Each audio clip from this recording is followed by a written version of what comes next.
type of boat above, we'll see in just a moment, was used in the four-hole swamp area, used to transport people and goods up and down the Cooper River for more than a century. That's this large dugout canoe.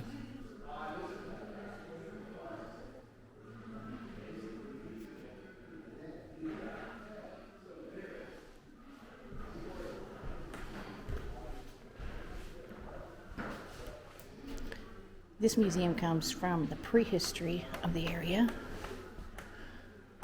on up through the Revolutionary War, through the Civil War.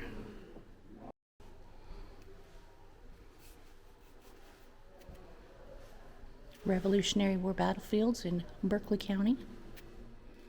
Let me see if I can find Fort Farallon real quick.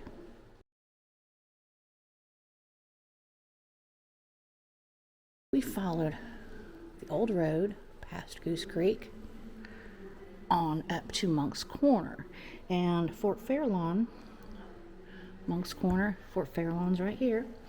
According to this sign, it says October 16th, 1781, the Farallon Raid. American commanders were Ma'am Shelby Sevier. British commander was Captain Murdoch McLean. And if we follow this over, Moncks Corner Fort Farallon raid was indeed won by the blue side, in this case, the Americans. Now, in leaving the Berkeley County Museum, I just want to note that it is air conditioned. It is nice and cool. It has restrooms inside. And if you look across the way, there's the submarine. That white building right there, that is also public restrooms. And if we come across here, I can point out right there is the interpretive center. Those are the only three places with its restrooms. Let's go walk on to Fort Farallon. This occurred in October of 1781. Right now, since this is fairly new, it's only been open a short time. We have our trail map. There's our key. Here's our map.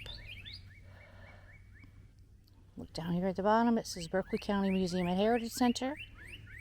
We're going to walk the Patriot Trail and head on over either to take the Loyalist Loop or the Colleton Trail and end up at the Inner Fort Loop.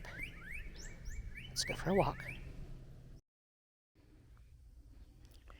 Right, we're at the junction of the Loyalist Loop and the Inner Fort Loop. So we are right here where my thumb is, and I can start to see some earthenwork walls.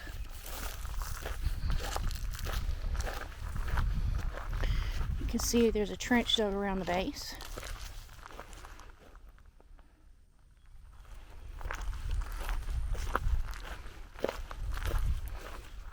It's small, but it's enough for someone to hide behind for protection if they need to.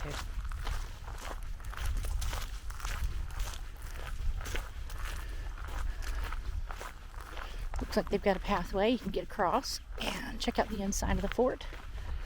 Let's look at the sign first.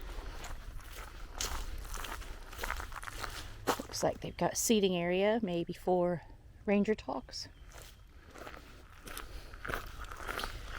Okay, building an earthen fortress. You are standing before the remains of an original Revolutionary War earthen redoubt, or fort. Soldiers, engineers, and possibly enslaved workers took on the back-breaking labor of building these defenses on attractive fair lawn overlooking the headwaters of the Cooper River. The arduous task, uprooting foliage, leveling soil, digging ditches, and constructing walls were miraculously completed in less than a week. The finished structure is an example of precise British military engineering. The square fort measures 100 feet on each side, with the four corners matching exactly the directional points on a compass. It has one entrance and exit, known as a sally port. The walls are made of earth, which was effective at stopping artillery. The parapet, a protective earthen wall, rose to 9 feet and spanned 2 feet in width. Here would be the sally port. A step inside the parapet, called a banquette, allowed troops to fire down on the enemy. Fort Fairlawn, however, was never the site of major combat. Archaeological work at this site revealed that 4 guns protected these defenses. Look carefully to see the earthen platforms in the north and east corners. These 6-foot platforms most likely accommodated small cannon on stands called swivel guns. They fired case shot, which did great harm to anyone unlucky enough to be in the line of fire. The west corner of the fort probably had a swivel gun as well, but it was dug out when the structure was a cattle pen in the early 20th century. In the south corner, a large 6-pounder, possibly on a field carriage, was placed to protect the boat landing where troops and supplies would disembark. And these signs were placed, and this is part of the Liberty Trail of South Carolina. Preservation partners: Lord Berkeley Conservation Trust, South Carolina Battleground Preservation Trust, and the American Battlefield Trust. Let's take a walk inside.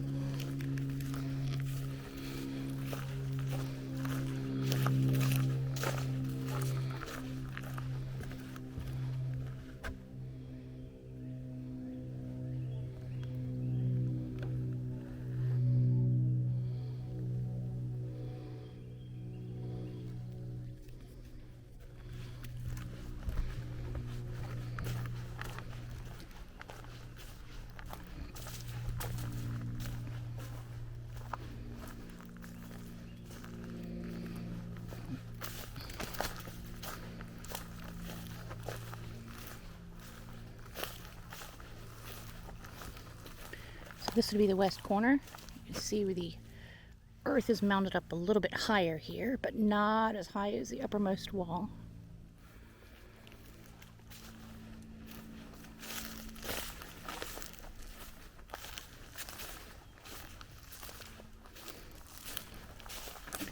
The northern corner.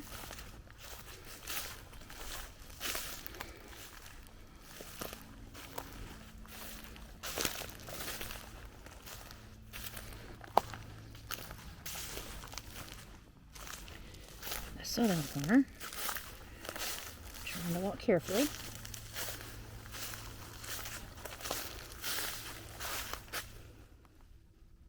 I have that backwards. This should be the eastern corner. This should be the southern corner. I was reading some of the signage along the way. It said that the troops would be encamped all around the perimeter of the fort. The fort was just where they came when there was danger, when they had to protect themselves. But the actual camps would not have been set up in here. Another sign I was reading stated that a lot of recovery of Revolutionary artifacts have been found all through these woods, ranging from musket balls, lead that has been melted and formed into fishing sinkers, as well as horseshoes, pieces of flintlock muskets, buttons, other military regalia, anything basically with leather or cloth would have rotted away by now. Yeah, that's where it was. Let's take a different pathway back. We'll take the yellow trail back.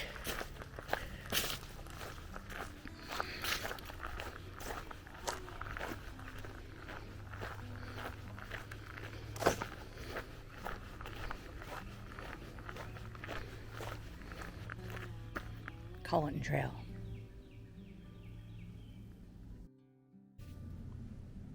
Well, that's going to wrap up this visit to the Old Santee Canal Park in Berkeley County, South Carolina.